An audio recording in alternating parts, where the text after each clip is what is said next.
Hello, everybody. Good evening. Welcome to Sensibly Cynical.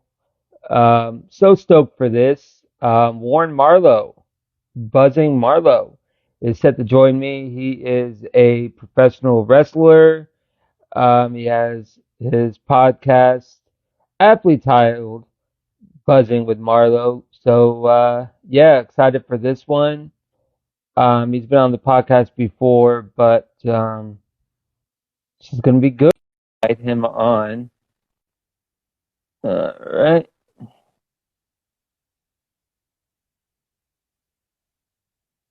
See, I sent him an invite, so we'll see what happens. Let me get this all organized.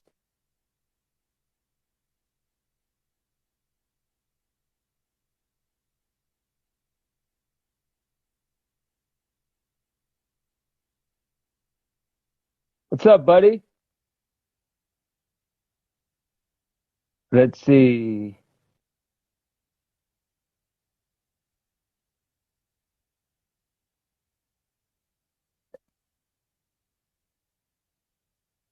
I tried to invite you. I don't know. Let me see.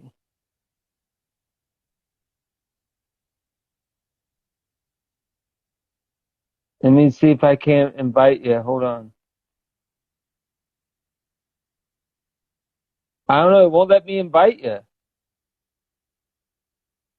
I don't know. That's weird.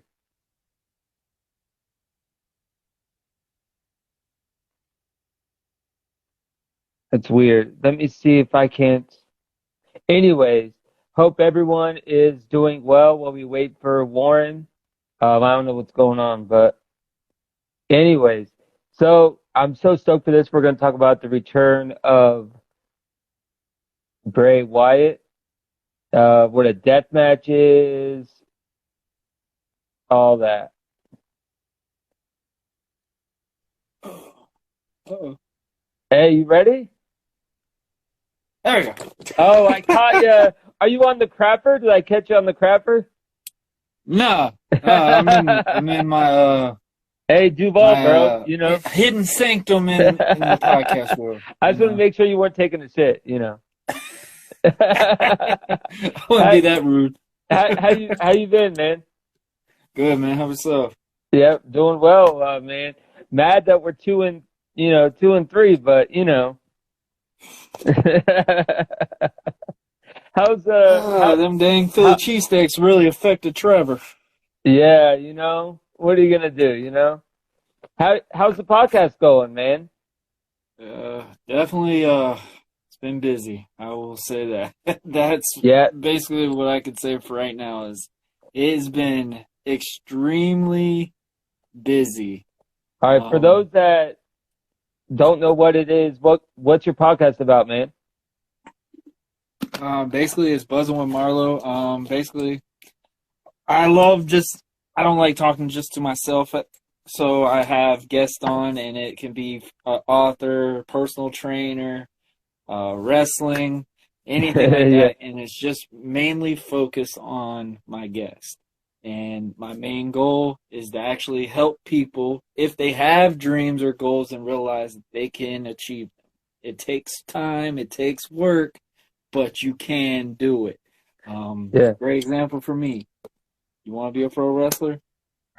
Find somewhere, do what you need to do, put yeah. in the work, realize you're not going to get much out of it to beginning with. It's a learning Mhm. aspect, and the rest is on you. That's really how a lot of things are nowadays. It's just you got to put in work. And Well, I think the biggest thing about my episodes is I try to teach a lesson.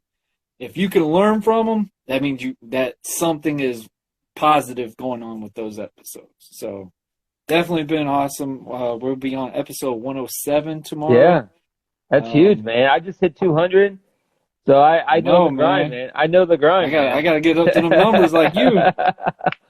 No, But yeah, you man, were on the 107. I'm gonna be with a well, 15-year veteran from the independent wrestling scene, yeah. Flynn Hendricks tomorrow. That's gonna be a lot of fun.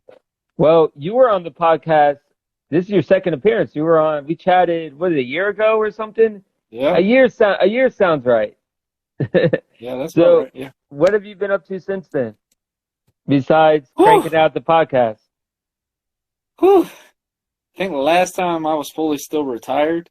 Were you retired when you were on the podcast last? I was retired from wrestling.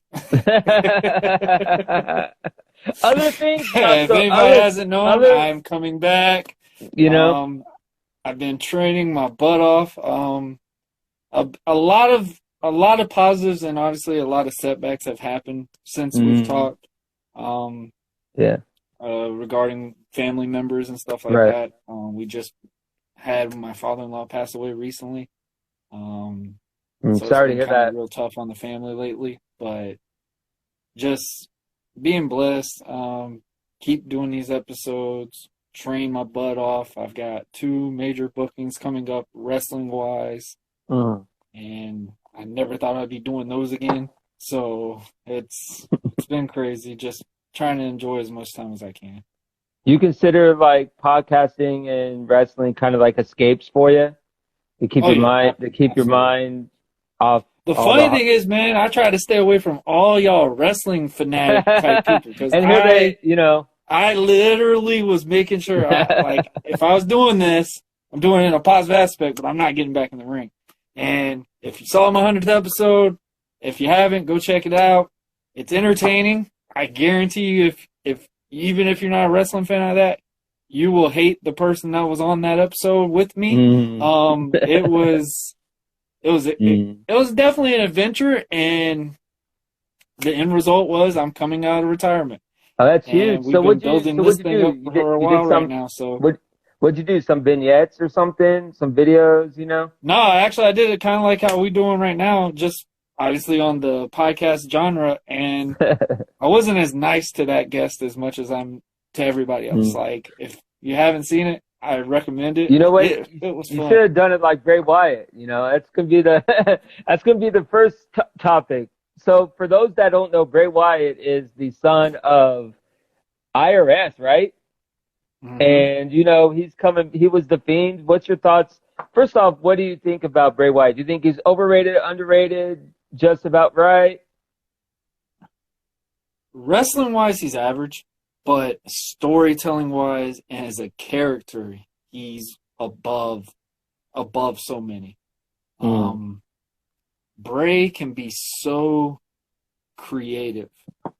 The Firefly Funhouse, I mean, I will still talk about that one forever. Like, it was very weird. I didn't like it at first because I didn't understand it.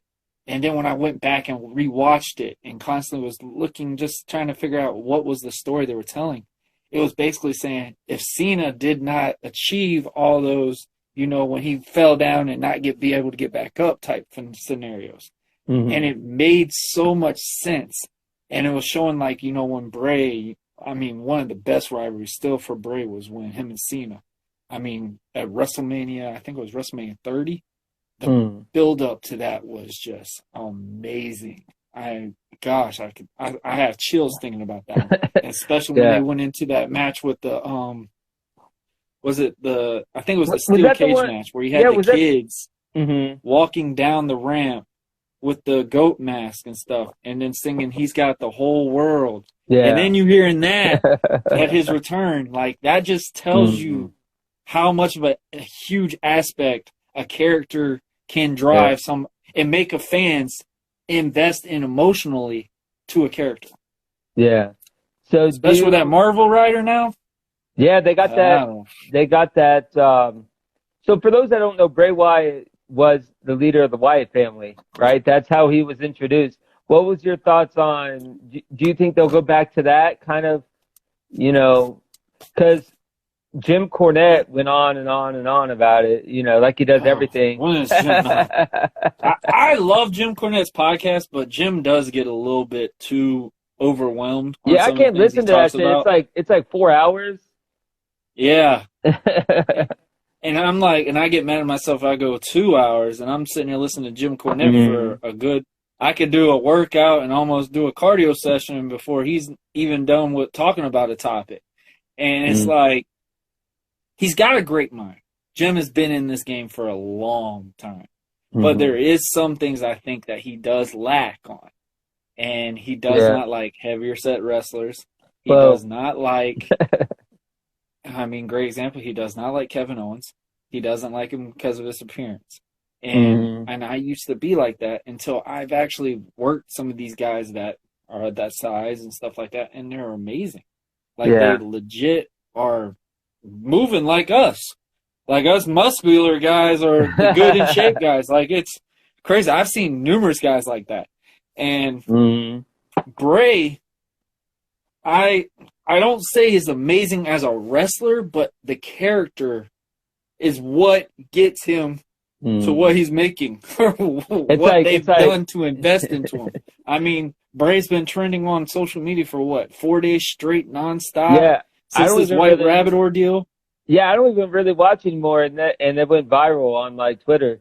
Yeah, it's been crazy. And for them to deliver it and give his own vignette at the very end of the main event, which was already really good. The show itself was really good. And a lot of fans, some of the AEW fans or whatever, people are going to be like, well, if they didn't have Bray, it wouldn't have delivered. I said it still would have, but you would have been upset figuring out what was up with the White Rabbit thing, because they teased it through the whole show. And I thought it was perfectly written out, especially when they did the spotlight, the blue spotlight for Brody was really awesome. And then for Bray to come out with the samurai mask after all 5 of the Firefly Funhouse friends. Yeah. So obviously it's not just him that's coming back. It's a stable coming back. But I don't see it like a Wyatt family standpoint, just because that's old. And Bray's not about doing stuff that's already been done. Well, I heard as something we can about tell from the Fiend, yeah, from the Bray Wyatt character and stuff like that. They've changed a lot. This is Wyndham 6, so I'm very curious what's going to happen. Well, my guess is 6 people, so it's a stable. Yep. You know, and it should be interesting because he's going to be on SmackDown, and you know, I don't watch much wrestling anymore, but even I heard about that. Now, the other thing I want to talk about is something that he doesn't really do much of. Has Bray Wyatt ever been in a hardcore match? Like a hardcore match, not the Funhouse match. That's different. Has he ever been in a hardcore match? I think that would be cool. Done something like it. If we call the Matt Hardy vignette thing in his house or something with that, I don't know. Maybe, I don't know. I mean, do you think that we'll see a different side of Bray Wyatt as far as matches? Like, who do you think he'll fight first, I guess, for lack of a better term? Well, first he's got to get himself back to representing that he's not that watered down white character they had in the past. I think a great start off would be Riddle, knowing that Randy Orton was his final guy and Riddle is Randy's best friend. And I could tell a story with that part. And Riddle's been white hot right now. I never thought I would cheer for a guy that has painted fingernails and toenails. But Riddle has really grown as a character as itself, as a worker as itself too, because Riddle has really presented himself as a professional now. Well, for those that don't know, Matt Riddle was UFC.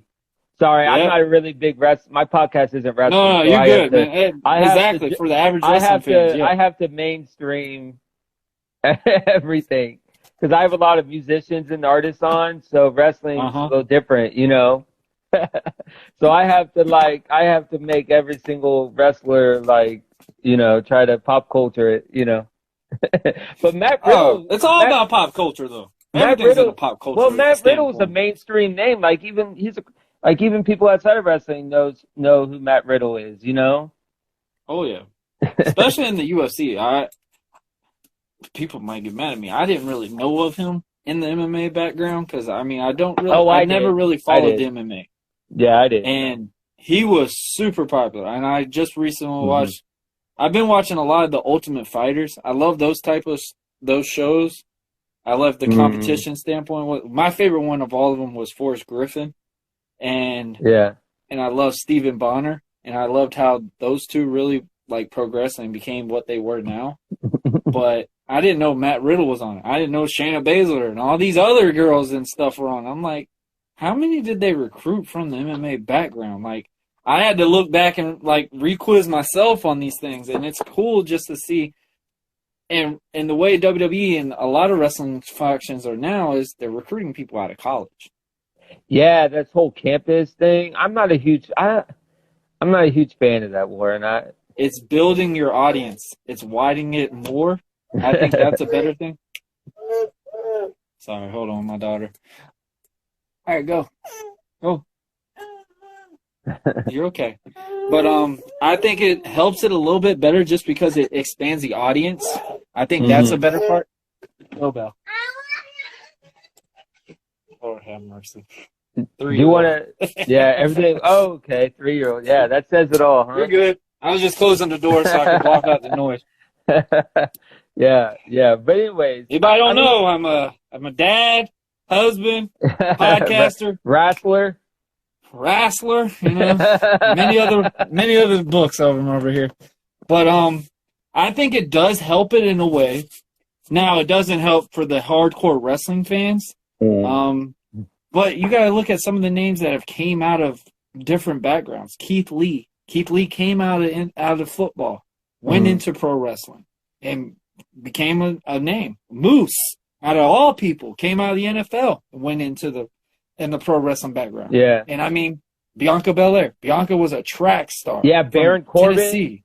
Baron Corbin. Yeah, Baron Corbin, all these guys. Like, Baron Corbin. It's not just these people are just coming from all pro wrestling backgrounds, which kind of would upset some of the guys like us, but apparently they got that it factor. Well, Baron Corbin did bare knuckle for a little bit, you know, or fight, or he did something. He did UFC. Yeah, he did the bare knuckles. Yeah, did he? I think he's underrated. I'm a big Baron Corbin guy. He's a great heel. I follow him on social media. He's one of the few, like, he loves cooking. I will say that. He loves cooking. I follow him. He's one of the few ones I follow. So shout out to Baron Corbin. But him and his steaks. So let's move on to hardcore matches. I mean, are you going to be like everybody else and choose, when I tell you to pick your favorite one, are you going to choose the Hell in a Cell, or are you going to go somewhere different? A hardcore match? Yeah, we're going to do hardcore, and then we're going to talk about death. We're going to do both. Okay. Favorite hardcore match? Any of the hardcore matches with Mick Foley and Terry Funk. Mm-hmm. I don't think anybody can compare to him. If anybody knows who Terry Funk is or who Mick Foley was, I'm talking like the ECW days. I mean the old modern days of Mick Foley and Terry Funk. Mm-hmm. You won't be able to compare any of these hardcore matches with that, because those two, they were best of friends, but almost like killing each other. Like, they had barbed wire I remember they had barbed wire ropes for the ring. Really? I mean, setting each other on fire and all this other mess. And I was just like, oh my God. I was like, yeah, that's not what I'm doing. Yeah. So do you have a match in mind? As far as something that he's done that you like? Oh, matches that I like? Yeah, like, what's your favorite hardcore match? The Mick Foley and Terry Funk matches. I mean, you can't even just like say one or two. They changed it up every single time.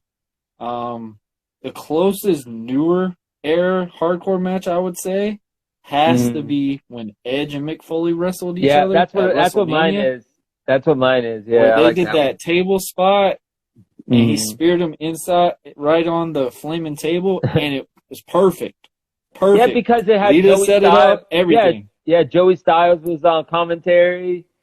You know, for those that don't know, Joey Styles was the voice of ECW back in the day. He was the Jim Ross of ECW. He was. Oh my God. that broke me. I'm curious. I was like, how many breath mints this man would have to do, It'd be or like, how much oh, I can't soda do or it, something but he's got to oh drink my, just to keep those lungs perfect, because he would scream through a whole show, and I'm just like, you I know. know he is not talking after a show is over, or he's not talking before a show. He's like, And I then got like work today. I can't talk to you. I remember that spot because he goes, "Oh my God," and then like a second or two later, Jerry Lawler goes, "Oh my God," like Hmm. right after.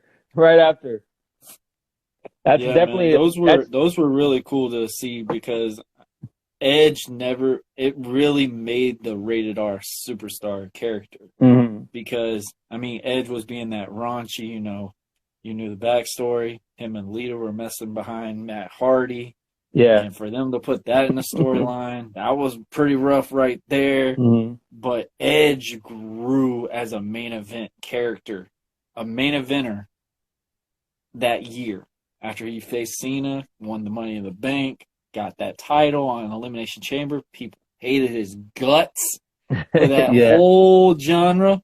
The Yeah. first time everybody was all on John Cena's side for once in a Money Bank cash in. Mhm. But that whole year, you saw a transition of what a true rated R superstar was, and for him to bring Mick Foley back, and he spit in Mick Foley's face, made Mick Foley come back as, that crazy sadistic guy. He didn't come Right. as Cactus Jack. He came as Mick Foley and all three put together. And it was just beautifully written. I thought it was really well done, because the match itself, it delivered. Oh my gosh. Like we were just talking about the table spot, but the barbed wire bat, Yeah. Mick Foley chewing the bat. I mean, Yeah. no, I'm not chewing barbed And wire. then I don't care what you do for me. I'm not chewing barbed wire. yeah, and Lita was there by Edge's side back then, you know? So She was that a was good addition to it. It was yeah. like perfectly written for all of those, and Yeah. no one looked bad in that whole scenario. Mhm. You Like know, I'm that's gonna one thing go I will say about a mhm. match. For something like that, that could go really south quick, Mhm. and for it to be delivered as well as it did, especially with the Lita additional, and it didn't make her look bad or anything like Right. that. That even made it more impelling, and Right. it made Edge more presented as a bad guy, because Mick Foley wrestled that show like a bad guy. You would have really thought Mick Foley was a bad guy in this thing, but Mick Foley was just sick of everybody's BS. He was sick of Right. Edge disrespecting him, and he wanted to show Edge, you brought this out of me. This is on you. And just a great match. Definitely a good match. If you haven't Yeah. checked it out, guys, if you're not a wrestling fan and you want to watch somebody just The beat the living Peacock. tar out of something and it don't Yeah. look fake, check that out. No, check it out on the Peacock, right? No, isn't that Yep. what no what that on? Giving You know, Peacock plugs. while we're on, yeah, while we're still in, before we get to deathmatch, because there is a difference. There's a difference between hardcore and deathmatch. Oh, yeah. Last thing I'll say about hardcore matches before we get to the death matches, and specifically the ones down there at GCW. I want to talk about those. But Sabu, we can't go hardcore segment without Sabu. He was the first one to really use the chair, like do crazy shit with the chair. What's your thoughts on, I forgot his nickname, but what's your thoughts on Sabu? You're not a fan? You don't have any comments on Sabu? I actually got a real thing, and I can't say it on here. Oh, you don't like him. Oh, I didn't know that. No, it's not that I don't like him. It's just I had an experience regarding with him. So we'll move on. We'll move on. I didn't know. No, you're good. No, but Sabu, I didn't know there was my first year in, I watched his matches okay. with Cena. I was really excited about it and stuff Yeah. like that. I'm not going to say any more out of it. No, it's fine. I actually was on a show with him, and I'm just going to leave it with that. Yeah. But sure. Sabu was a crazy son of a gun. I mean, the stuff that he put himself through. And for a lot of guys in ECW, people might not like me when I say this, most of them couldn't wrestle. Most of them really could not do a lot of things. Wait. You're saying was their outlet to entertain audience. Huh? You're saying Sandman couldn't wrestle? Is that what you're saying? I know. I'm kidding. But you're right. This is their Sandman, the outfit. zombie. Dude, What was the other ones? Oh my gosh! my favorite. Wasn't there one they called the Heckler or something? I was Yeah. like, But what in the world? anyways, he took it to new heights though. Like he I did some remember he crazy would use a chair to do a leg drop. That was just everything, crazy enough for me. everything. He would use the chair for everything. He would do crazy shit on top. I remember the spot he did with Cena, even though he botched it. He still like did some crazy spot with Cena. I mean, Now him there is and a one really good Sabu match, the one that he wrestled on Rob Van Dam, yeah, the that was first the next one I was ECW gonna. title match. Those Mhm. two, that one was really well delivered. Especially when Rob Van Dam versus John Cena.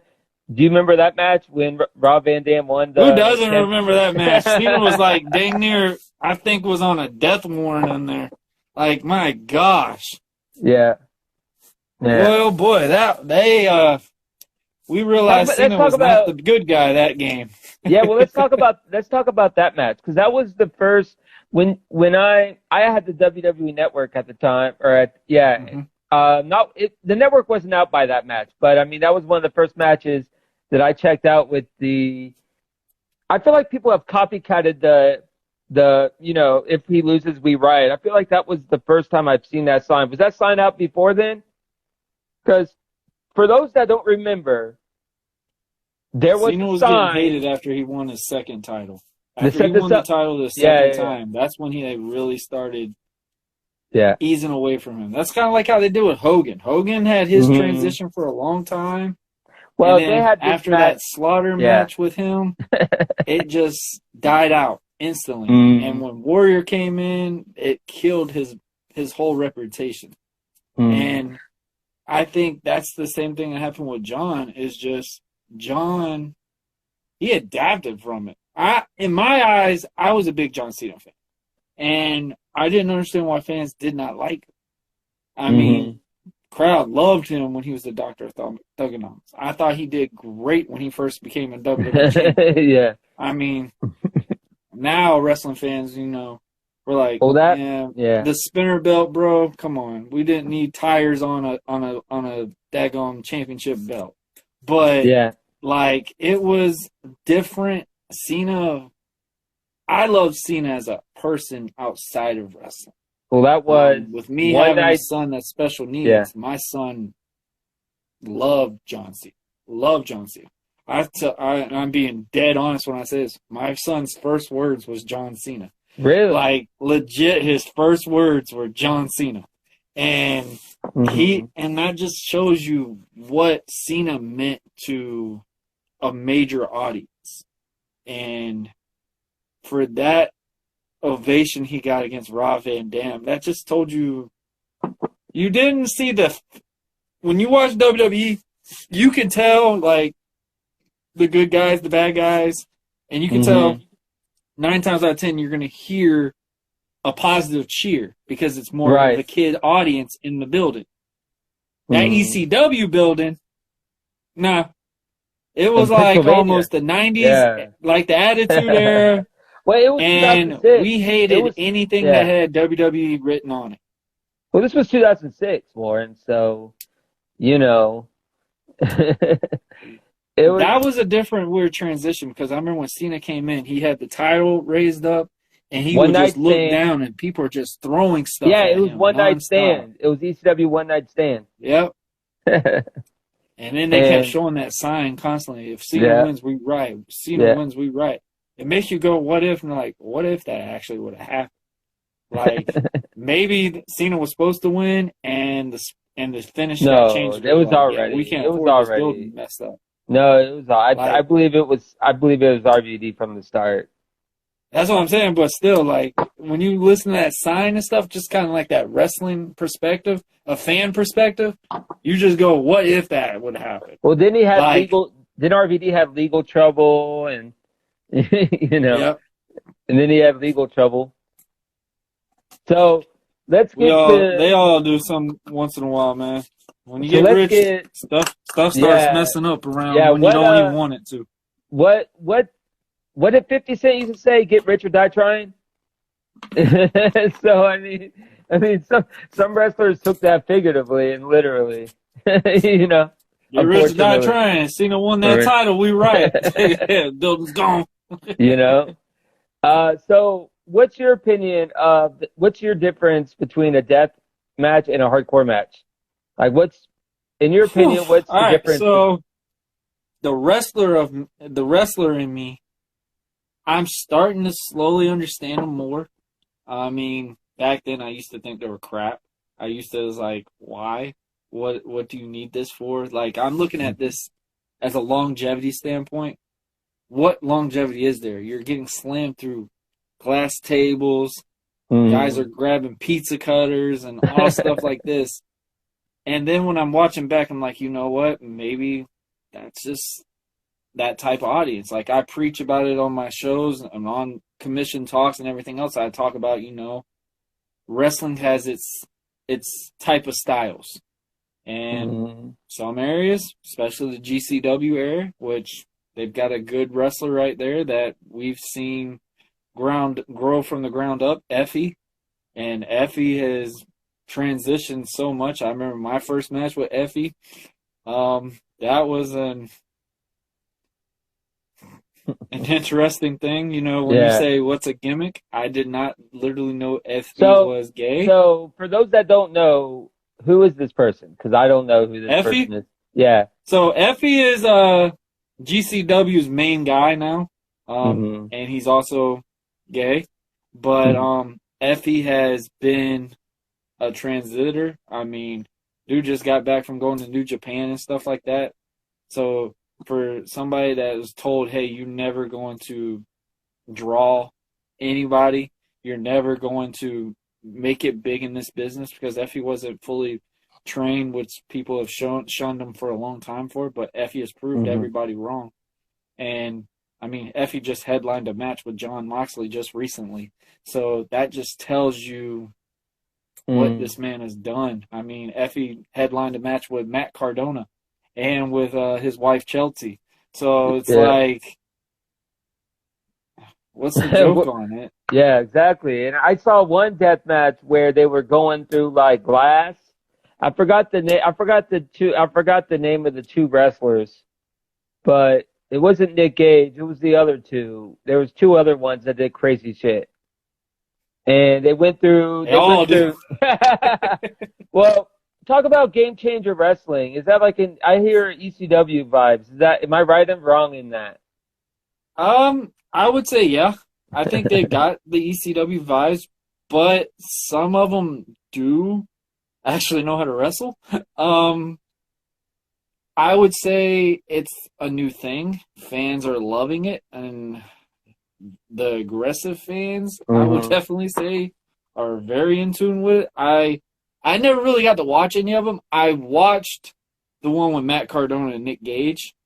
Yeah. And I was just Nick Gage is a how the fans were. Yeah. He came in there, and I mean, Cardona was very smart to come in there with a T-shirt, not just to go out there shirtless, stuff like that. I was like, that is the smartest thing he did, because I could tell he had like a little bit of sleeves on his arms, kind of like he knew he was about to be getting cut up today.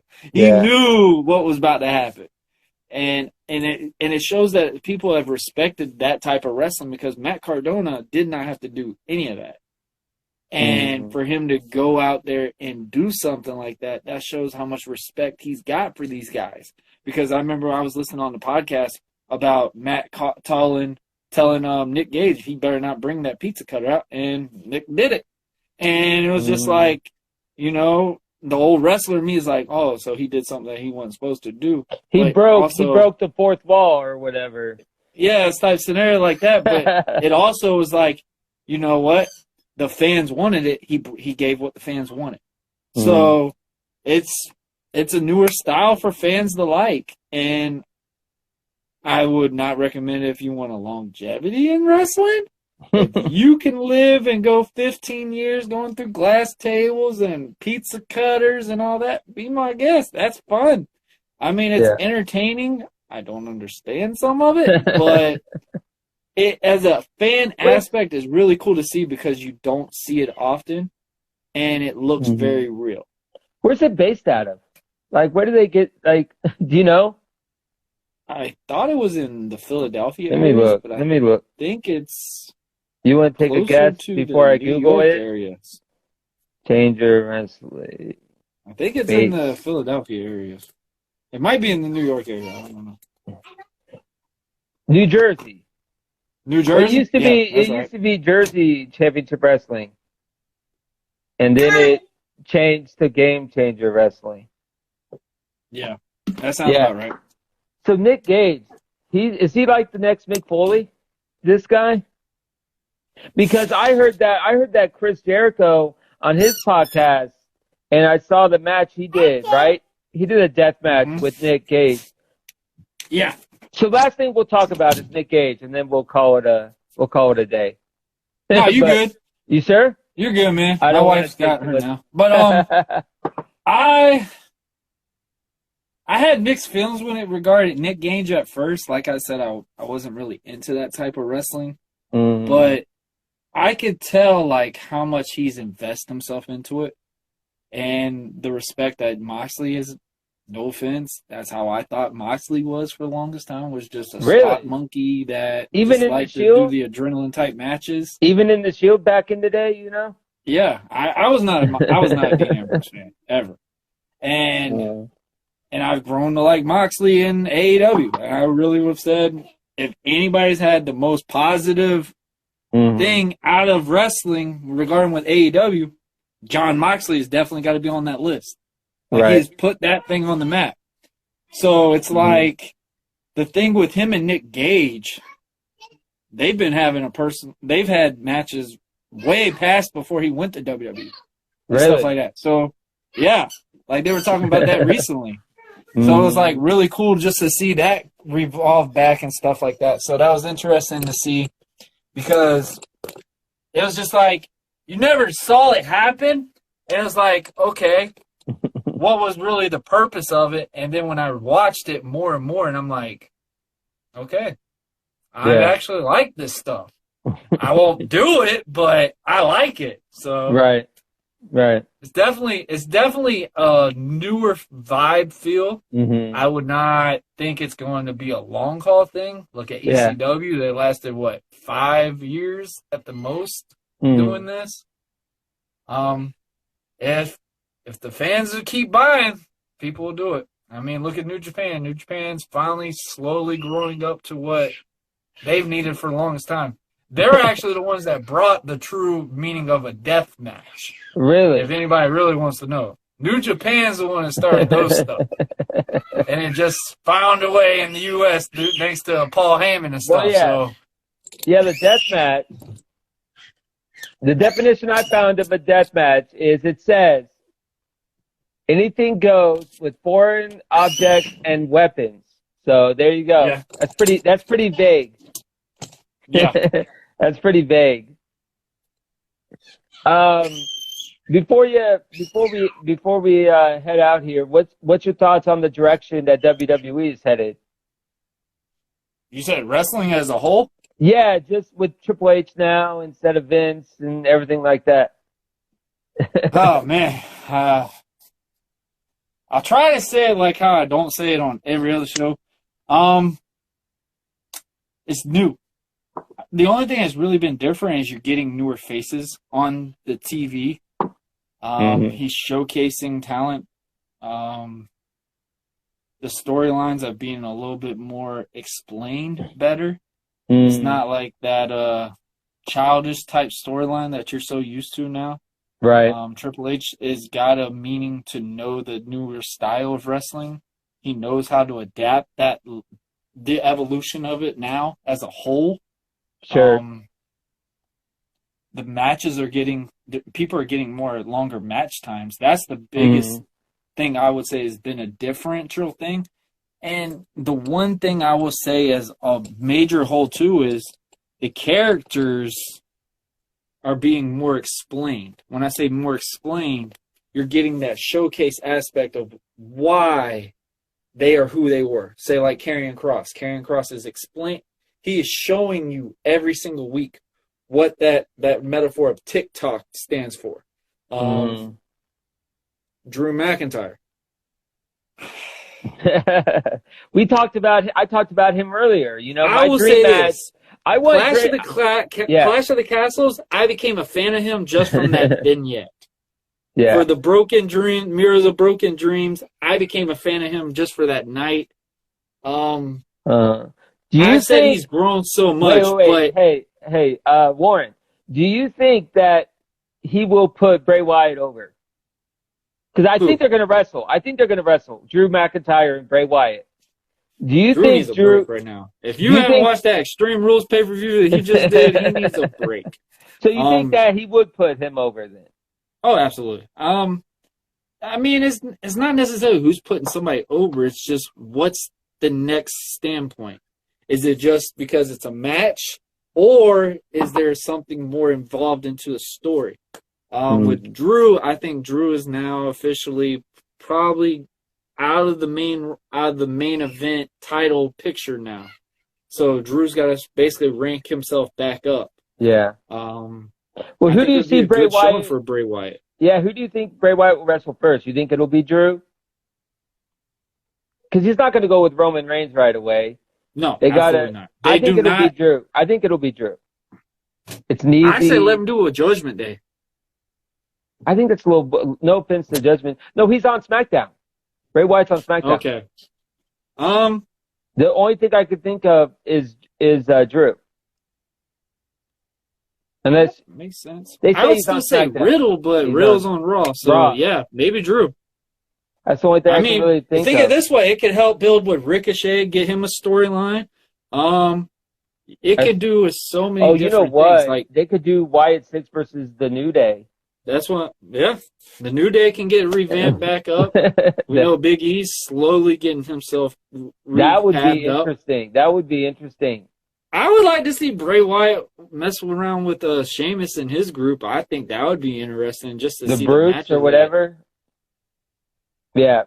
Last question. Maybe the Imperium too. Walter and Bray Wyatt, which that would kind of not work right off the rip. Mm-hmm. You're going to have to wait a year for that to be in there, but I'd be excited to see something with that too.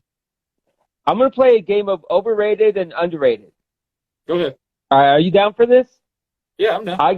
I got a series of wrestlers, and I want one word answers. Either overrated or underrated. I don't want reasons. I want overrated or underrated. Or plead the fifth if you don't want to answer it. That's fine. Sheamus, overrated or underrated? Underrated. Matt Riddle, overrated or underrated? Underrated. Bray Wyatt.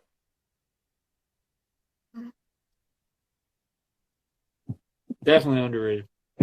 He's been the theme of the episode, so we have to include him here.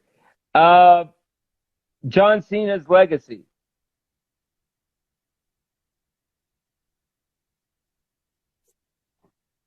Is John Cena overrated or underrated? His legacy. There's a difference. Oh, man. I didn't know. I'll say underrated. Oh, yeah. And last but not least,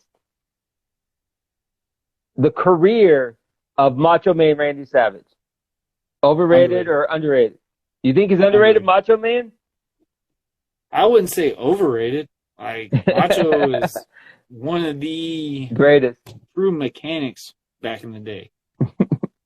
Yeah, Miss Elizabeth back then, you know. Warren. I will say the thing about Cena's thing too is, man, Cena's was well written. I would still say to this day, Cena is the best character that WWE has produced in so long because Cindy says underrated. I assume that's about Cena. Cena, I would assume charity. Probably. I would assume. Yeah, I just say this: Cena was a hard worker for what he was given. A lot of people would tell you flat off the rip they couldn't do what John did for WWE. So, you know, getting the title and never getting sleep and flying wherever they need you to be and stuff like that, that just showed the true main eventer character of what truly John was. So that's it. Warren, this has been awesome, man. Thank you so much for taking the time to come back to Sensibly Cynical. You're both sensible and cynical for doing this. Both of them. Absolutely, man. Thank you. Where can people find you on the social medias? You can find me on Instagram, at Buzzing with Marlowe, American Prodigy, or just my Warren Marlowe page for Instagram, Twitter. Mm-hmm. You can catch us on Buzzing with Marlowe on Twitter. Also American Prodigy on Twitter. I don't have Twitter. I'm still getting used to Twitter, guys. Bear with Are you me. on TikTok? I'm learning what tweets are. Wait. Are you on TikTok with all the kids?